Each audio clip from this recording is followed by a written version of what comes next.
I'm a really laid-back, chilled-out geezer. Know what I mean? Everybody says so. Gaz, they say, Gaz, you are one seriously laid-back, chilled-out geezer. And they're right, because nothing ruffles my feathers. I take life as it comes, in my stride, not a care in the world. Which can be a bit of a problem. Because on the rare occasion when I do blow, I blow big time. And I don't mind admitting to you, the other week I got well annoyed. It happened on my best mate's wedding. He's called Colin, and his wife is Marcia. And my job on the day was best man. Now, the wedding was taking place in this poky little village called Cana in Galilee, where Marcia's parents live.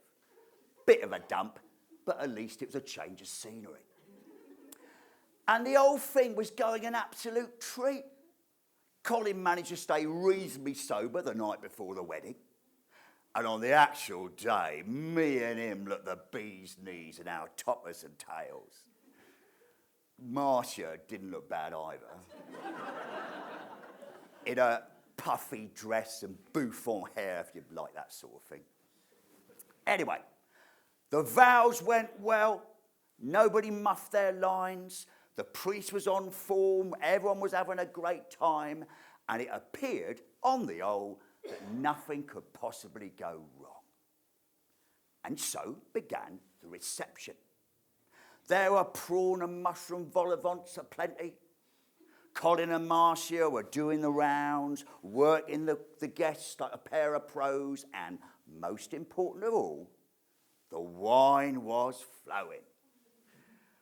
Auntie Dot did get a bit overboard on the old Lambrusco and ended up looking a bit silly doing a one-woman rendition of YMCA.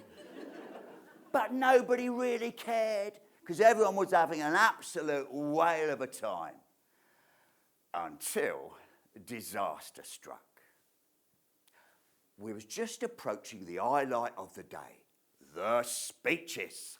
In particular, mine, of course. It promised to be a winner. I had it planned to perfection. Got some lovely new gags, a few of the old classics. My opening gambit was going to be, ladies and gentlemen, unaccustomed as I am to public speaking, not bad, eh? And I was really looking forward to winding Colin up. Oh, I tell you, when you open that boy's cupboard, there's a fair few skeletons rattling about. And I was planning to let a few old bones see the light of day. So, I was just about to get going when word came through. Disaster. The wine had totally run out. Nothing left. Not even a cheapo case from last month's trip to Cedar on the ferry. Nothing to toast the couple, and the guests, of course, were somewhat disgruntled. Well, the timing couldn't have been worse. There I was, speech in hand, ready to knock 'em dead, and all anybody cared about was where their next glass of plonk was coming from. It can't get any worse, I thought. That it got worse. Word started circulating that there was a miracle man in the house, the son of one of the guests, some woman that Marcia's mum knew from an embroidery group or something. Anyway, he weren't too keen at first, but eventually his mum told him what's what, and he agreed to help before things got nasty. Now, in the corner of the room, there were half a dozen great big stone water pots, each with a capacity of about 7 or 8 gallons. He told the servants to fill each pot to the brim with water, which they did, post-haste. Now, this is where it gets a bit weird. This bloke, right, immediately got one of the servants to draw a glass from the water pot and hand it to the father of the bride. There was no time to swap the pots or for any sleight of hand. Believe me, I was watching like an hawk.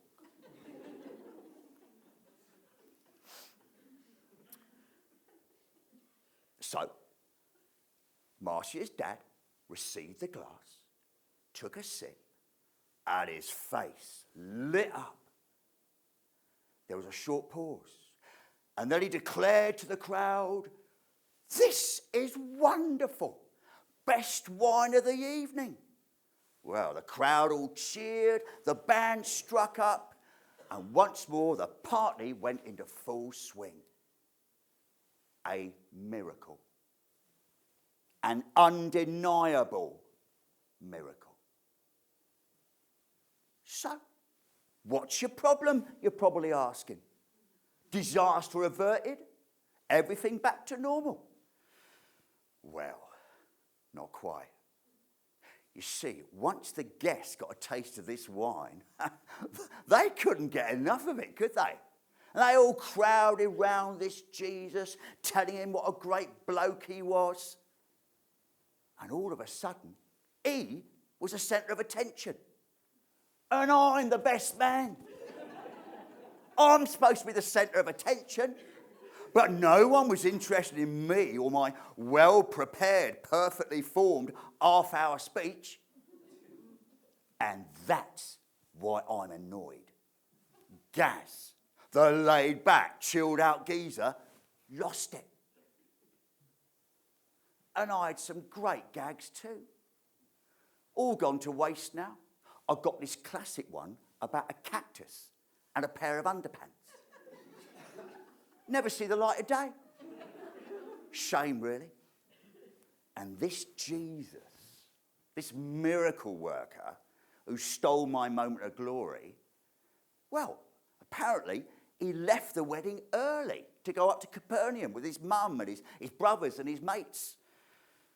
Probably to open a cut-price wine merchants or something. And the more I think about him, the more he gets under my skin. He's got me all uppity. I mean, how did he do it? Really? How did he do it? And why didn't he stay at the wedding to soak up all the glory? That's what I'd have done. I'd have milked it for all it was worth. So what was he getting out of it? Hey? It don't make sense. It don't make sense.